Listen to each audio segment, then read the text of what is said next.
ሽመልስ አብዲሳ አንድ ሰው አይደሉም። እንደ አብዛኛው የብልጽግና ሹምና ባለስልጣን ናቸው ተብለውም ሊታለፍ የማይችል ሰብዕና ያላቸው ለመሆናቸው ብዙ ማስረጃ ይቀርብባቸዋል። በአንድ ወቅት ከሊቀመንበሩ በላይ ኢህአዴግ ሆነው ሲከራከሩ የሚውሉ ሰው ነበሩ። ይህንን ክደው ፈረስ ነበርን፣ ተላላኪ ነበርን ብለው እንደ ጲላጦስ ሲያደርጋቸው ግን የነጋች ጀንበርም አልመሸች። ቀጥለውም ህዳር 6 2012 በኦቢኤን በሰጡት ቃለ ምልልስ ኢህአዴግን የምናፈርሰው ከዚህ በኋላ ስራችን ፖለቲካዊ ስልጣንና ስርዓትን ከሰሜኖቹ ከአማራና ትግራይ ነጥቀን ወደ ደቡብ ለማምጣት ነው ብለው ተናገሩ። ሐሳባቸውን ሰፋ አድርገውትም ሁለቱ ዘመዳሞች አማራና ትግራይ የዚህ ሀገር የፖለቲካ ስርዓት የዘረጉ ናቸው። ወደንም ጠላንም የዚህ ሀገር ፖለቲካና ስርዓት የሰሜኑ ነው። ይህንን ወደ ደቡብ እናመጣለን በማለት አብራሩ። እንዲህ ቁልጭ አድርገው እየተናገሩ በነበሩበት በዚያ ሰሞን አማራ ነኝ ባይ ልሂቅ ግን ከብልጽግና ጎን ቆሞ ኢህአዴግን በማፍረስ የአብይና የሽመልስ ገባር ለመሆን ጥድፊያ ላይ ነበር። ይህንን የሚተቹ ጋዜጠኞችን፣ ፖለቲከኞችንና ሌሎች ሰዎችን ደግሞ ካልታሰሩልኝና ካልተገደሉልኝ እያለ አብይንና ሽመልስን ይጠይቅ ነበር። አቶ ሽመልስ በአንድ ወቅት ምኒልክ ያደረጉት ትክክለኛ ነገር ነው፣ እነራስ ጎበናም ልክ ነበሩ፣ ኦሮሞ ጎበናን ካደው እንጂ ጎበና ኦሮሞን አልካደም የሚል አቋም የነበራቸው፣ በዚህም በእነዳኛቸው አሰፋና መሰል ሰዎች ፊት ሞገስን ያገኙ ሰው ነበሩ።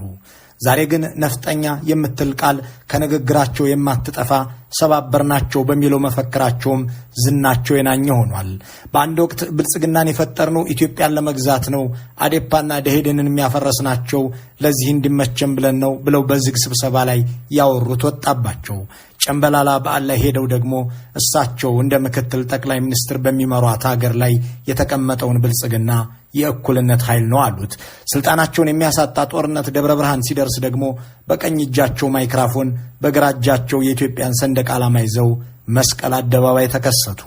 አንበረክክም፣ እንታገላለን፣ የሚያስፈልገውን ሁሉ መስዋዕትነት እንከፍላለን፣ ጠራርገን ወደ ቦታው እናስገባለን። መስዋዕት እንከፍላለን ብለው የዛቱት ሽመልስ አብዲሳ ምንም መስዋዕት አልከፈሉም። ከአካላቸውም ከቤተሰባቸውም የጎደለ የለም። እሳቸውና አለቃቸው በምቾት የአገሪቱ ሕዝብ ደግሞ በመከራ ውስጥ መኖሩ ይቀጥል ዘንድ ዛሬም አበክረው እየሰሩ ናቸው። የኮሬ ነገኛው አለቃ ሽመልስ አብዲሳ በዓለም አቀፍ መገናኛ ብዙሃን ስማቸው ከናዚው ኸርማን ጎሪንግ ጋር ተነጻጽሮ የምነሳው ሽመልስ በአዲስ አበባ ዙሪያ ብቻ 30 ሺህ እስር ቤቶች ያሏቸው ሽመልስ 100,000 ኦሮሞዎችን ከሕፃን እስከ አዛውንት ሰብስበው ያጎሩት ሽመልስ ተናግሮ አናጋሪው ሽመልስ በእርግጥም ብዙ ሰው ናቸው። በተሳደቡ ቁጥር ካባ ይጠለቅላቸዋል። በብልጽግናው አገዛዝ ወደ ትናንሽ ክልሎች የተበታተነው ደቡብ ክልል ተበታትኖም ሳይበታተንም ለሽመልስ አብዲሳ ደጋግሞ ካባ ጥልቋል። የአማራ ክልል መንግስትን ያህል ግን ደጋግሞ በሽመልስ ትከሻ ላይ ካባ ያስቀመጠ ያለ አይመስልም። አገኘው ተሻገር ርዕሰ መስተዳድር በነበሩ ጊዜ ለሽመልስ ረዥም ቁመት የሚመጥን ካባ አጥልቀውላቸዋል። አቶ ተመስገን ጥሩነህም ባህር ዳር ድረስ ወስደው ለአቶ ሽመልስ ይህንኑ አድርገዋል። ወጉ ይድረሰኝ ብለው አቶ አረጋ ከበደም ገና የቢሮአቸውን መግቢያና መውጫ በቅጡ ሳያውቁት ፕሬዚዳንት በተደረጉ በጥቂት ሳምንታት ነበር ሽመልስን ባህር ዳር ወስደው ካባ ያጠለቁላቸው። ባለፉት ዓመታት ጠቅላይ ሚኒስትሩ የክልል ፕሬዚዳንቶችን በግድያም በጦርነትም በሴራም በትዕዛዝም ሲቀያይሩ አቶ ሽመልስ አብዲሳን ግን አልነኳቸውም። ዛሬም ከለማ መገረሳ ነጥቀው በሰጧቸው የክልል ርዕሰ መስተዳድርነት ላይ አሉ። ባሳለፍነው ሳምንት በአዳማ በጠሩት ስብሰባ ላይም ለማ መገረሳን ከኦሮሞ ነጻነት ሰራዊት ጋር አገናኝተው ሸኔን የሚመራው ኩምሳ ሳይሆን ለማ ነው ሲሉ የመደመጣቸው ነገር ይፋ ሆኗል። አቶ ሽመልስ አብዲሳ የመጣላቸውን ዘለፋ፣ አለቃቸው የጎነጎኑትን ሴራ፣ ያሰቡትን ጥፋት፣ የፈጸሙትንም ተግባር አስቀድመው ወይም ከተፈጸመ በኋላ የሚናገሩ ሕዝብን የሚያስከፋ ነገር ደጋግሞ መናገር የማይሰለቸው አንደበትም ያላቸው ናቸው። ጥያቄው አቶ ሽመልስንና አብይን ያጋመደው ነገር ምንድነው የሚለው ነው። ይህንን ጥያቄ ይዘን ስንመረምር ብዙ ጉዳዮችን እናገኛለን። የመደመር እሳቤ የኢትዮጵያ ነባራዊ ሁኔታ የተረዳ በክቡር ዶክተር አብይ አህመድ የዓለም የሰላም ሎሬት የተቀረጸ እሳቤ ነው። በ2012 አጋማሽ ከአርሲ አካባቢ የተውጣጡ የአገር ሽማግሌዎች በጠቅላይ ሚኒስትሩ ቢሮ ለስብሰባ ተጋብዘው በተገኙበት ወቅት የተነገረው ነገር ጠቅላይ ሚኒስትሩና ሽመልስ ያላቸውን ግንኙነት ለመመርመር መነሻ ይሆናል። አርሲዎች ከጠቅላይ ሚኒስትሩ ጋር ሲወያዩ በቦታው የነበረ አንድ ታዳሚ ጉዳዩን ለኢትዮ ፎረም ሲያስረዳ የሀገር ሽማግሌዎቹ ለጠቅላይ ሚኒስትሩ ካነሱላቸው ጥያቄዎች ዋናው ሽመልስን የሚመለከት ነበር። ሽመልስን አንወደውም፣ እሱ በክልላችን ውስጥ ከነበሩ ፕሬዝዳንቶች ሁሉ እጅግ የተጠላ ሰው ነው። እኛ ለውጡን በሙሉ ልባችን እንድንደግፍ ከፈለክ ሽመልስን ከላያችን ላይ አንሳው በማለት መጠየቃቸውን ያስታውሳል። ጠቅላይ ሚኒስትር አብይ ለዚህ የሰጡት መልስ ግን የጠያቂዎቹን ፍላጎት የሚያረካ ሳይሆን ቅስማቸውን የሚሰብር ነበር።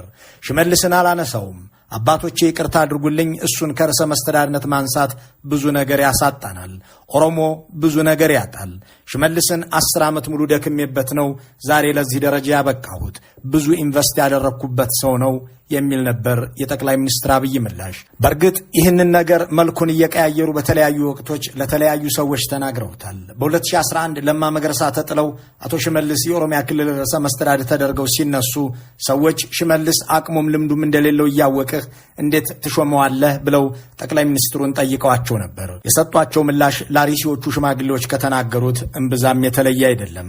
በዚያ ሰሞን በጉዳዩ ላይ ከጠቅላይ ሚኒስትሩ ጋር ተወያይቼ ነበር የሚል አንድ ፖለቲከኛ ሽመልስን መሾምህ ልክ አይመስለኝም ብዬ ስጠይቀው አለማምጄዋለሁ፣ እዚህ ቤተ መንግስት ውስጥ ከኔ ጋር እንዲቆይ ያደረግኩት የአመራር ጥበብ እንዲያውቅ ብዬ ነው ብለው ነገሩኝ ሲል ለጣቢያችን ተናግሯል። ቀጥሎ የሚነሳው በእርግጥ ጠቅላይ ሚኒስትሩ ለአርሲ አባቶች እንዳሉት ከአቶ ሽመልስ ጋር ያላቸው ወዳጅነት እንደተባለው ከ2010 በፊት 10 ዓመታትን የሚያስቆጥር ነው ወይ የሚል ነው። መልሱ 10 ዓመት ባይሞላም ሁለቱ ሰዎች ጥቂት ጊዜያትን በጌታና ሎሌ መልክም ቢሆን ግንኙነት አላቸው የሚል ነውና ለዚህ ማሳያ ጥቂት ማስታወሻዎችን እንግለጥ። አቶ ሽመልስ አብዲሳ ከአብይ ቀድመው የኦህዴድ ይፋዊ አባል የሆኑ ሰው ናቸው የሚሉ ጓደኞቻቸው ከዩኒቨርሲቲ ተመርቀው ስራ አጥተው በርከት ላሉ ጊዜያት በዳኛቸው አሰፋ አማካኝነት ከተዋወቋቸው አንድ ዲያስፖራ ቤት ተጠግተው ይኖሩ እንደነበር፣ በዚህ ወቅትም አንድ የኦህዴድ ሰዎችን ቀርቦ የሚያውቅ የዲያስፖራው ሰው ጓደኛ ሽመልስን ከአባዱላ ጋር እንዳገናኘ፣ በዚህም ኦሮሚያ ክልላዊ መንግስት ውስጥ የአንድ ቢሮ ኃላፊ አማካሪ ሆነው ስራ እንደጀመሩ ያስታውሳሉ።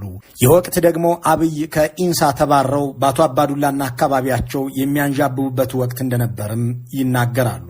አብይና ሽመልስ የሚተዋወቁበትም በዚህ ወቅት መሆኑን የሚያነሱት የቅርብ ሰዎቻቸው በ2009 ዓ.ም የዛሬው ጠቅላይ ሚኒስትር ከሳይንስ ሚኒስትርነት ከተባረሩ በኋላ ግን የሁለቱ ግንኙነት ጠበቅ ማለቱን ይገልጻሉ። አንድ የሁለቱም የቅርብ ወዳጅ የነበሩና በኦህዴድ ውስጥ ቁልፍ ቦታ የነበራቸው ሰው ሁኔታውን ሲያስታውሱ እንዲህ ይላሉ። በ2008 ዓ.ም አንድ ዓመት የሳይንስና ቴክኖሎጂ ሚኒስትር ሆነው የከረሙት አብይ በተለይ ህወሓቶች ባደረጉት ግፊት አቅም የለውም፣ አድርባይነት ያጠቀዋል፣ አይታመንም፣ ከጠላት ጋር ይሰራል ወዘተ በሚል እንዲገመገሙ ተደርገው ከሚኒስትርነታቸው ተነሱ። ከኢንሳ የሚያባረሯቸው ህወሓቶች የኦህዴድ አባል ሆነው በአባዱላ ምክረ ሐሳብ ሚኒስትር ቢደረጉም በዚህም አቅም የለሽ ተብለው እንዲባረሩ ተደረገ። ህወሓቶች በድለውሃል በማለት ለማ ወደኛ መጧቸውና የክልሉ ቤቶችና ከተማ ልማት ቢሮ ኃላፊ አደረጓቸው። ከዚያም ምክትል ቢሮ ኃላፊዎችን ራሳቸው አብይ እንዲሾሙ ሲደረግ አብይ ሽመልስን ምክትላቸው አድርገው አመጧቸው በማለት ስረ ነገሩን ያስታውሳሉ። ስለዚህኛው ታሪክ አስተያየታቸውን የጠየቅናቸው የቀድሞው የኦዴፓ የማዕከላዊ ኮሚቴ አባልና የክልል ቢሮ ኃላፊ ሚልኬሳ ሚዴጋ ደግሞ እንዲህ ይላሉ። በ2009 ዓ.ም አብይ የኦሮሚያ ካቢኔ አባል ተደርገው ከመጡ በኋላ አንድ ማለዳ ላይ ሽመልስ ቢሮአቸው በጠዋት እንድንገኝ ጋበዙን። ስንሄድ አለቃችን የጻፉት መጽሐፍ ነው፣ ይህንን ድንቅ መጽሐፍ መግዛትም መሸጥም አለባችሁ ብለው 10 መጽሐፍ ሰጡን። ከዚያም አለቃችን እንዴት ያሉ ፈላስፋ እንደሆኑ መመልከት ትችላላችሁ አሉን። በዚህ ጊዜ አንተ ፍልስፍና ተምረህ እሳቸው ፈላስፋ ናቸው ካልክማ የኦሮሚያ ክልል ካቢኔ የፈላስፎች ካቢኔ ሊሆን ነው ብለን ቀለድንበት። በወቅቱ ዋና ስራቸው ለአብይ መላላክና መታዘዝ ነበር በማለት ትዝብታቸውን ያስታውሳሉ። በ2010 ዓ.ም አብይ ጠቅላይ ሚኒስትር ሆነው ቤተ መንግስት ሲገቡ አቶ ሽመልስ በኦሮሚያ ውስጥ ከምክትልነት ወደ ቢሮ ኃላፊነት አድጋለሁ ብለው ጠብቀው የነበረ ቢሆንም የወቅቱ የኦሮሚያ ፕሬዝዳንት አቶ ለማ መገረሳ ግን ይህንን ሳያደርጉ ሌላ እምብዛም ስምም ስራም የሌለውን ቦታ ሰጧቸው የሚሉት ሚልኬሳ በዚህም ስራ መግባት አቆሙ ይላሉ። ስለ ጉዳዩ የጠየቅነውና በአሁኑ ወቅት በአንድ የፌዴራል መስሪያ ቤት ውስጥ የሚሰራ ሹም ደግሞ ሽመልስ ለማ በሰጧቸው ሹመት አኩርፈው ኪንታሮት አሞኛል ብለው ስራ መግባት አቆሙ። ቢሮ የማይገቡት አኩርፈው እንጂ የኪንታሮት ህመም አስቸግሯቸው አለመሆኑን ያወቅነው ግን አብይ ቤተ መንግስት ወስደው የጽህፈት ቤት ኃላፊ ካደረጓቸው በኋላ በየማለዳው ቢሮ በመገኘት ሲሰሩ ሲታይ ነው በማለት ትዝታውን ያጋራል። ከዚህ በኋላ ነው እንግዲህ አቶ ሽመልስ አብዲሳ በድጋሚ በአብይ ስር ለመስራት ቤተ መንግስት የተገኙት። ግንኙነታቸው እንዲህ ያለ እንጂ ጠቅላይ ሚኒስትሩ እንዳሉት ለ10 ዓመታት ሽመልስን መሪ ለማድረግ ብለው የደከሙባቸው ሰው አይደሉም። በእርግጥ ጠቅላይ ሚኒስትሩ ሽመልስን 10 ዓመትም ባይሆን በሚገባ እንዳስተማሯቸው በሚናገሯቸው ከፋፋይ ንግግሮች፣ በሚፈጽሟቸው ጭካኔዎችና በየአጋጣሚው በሚያደርጓቸው ተግባራት አስመስክረዋል።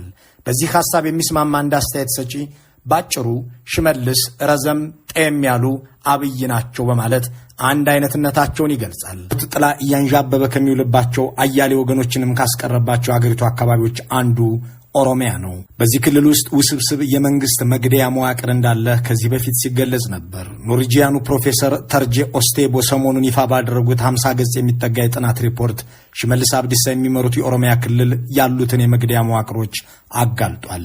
ድሮ 1 ለ5 የሚባል መዋቅር የሚታወቀው ለልማትና ለሰላም ስራዎች ነው በሚል ነበር። አሁን ለግድያ እያገለገለ ነው ይላሉ ፕሮፌሰሩ። መንግስታዊ አገዳደሉ 1 ለ5 ተብሎ ተዋቅሯል። እንዴት የሚለውን ይዘረዝሩታል።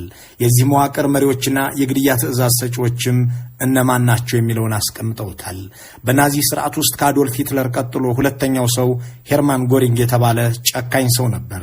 ጎሪንግ አያሌ ሚስጥር ፖሊሶችን አሰማርቶ ሰዎችን በጋዝ ፈጭቶ ይገድል ነበር።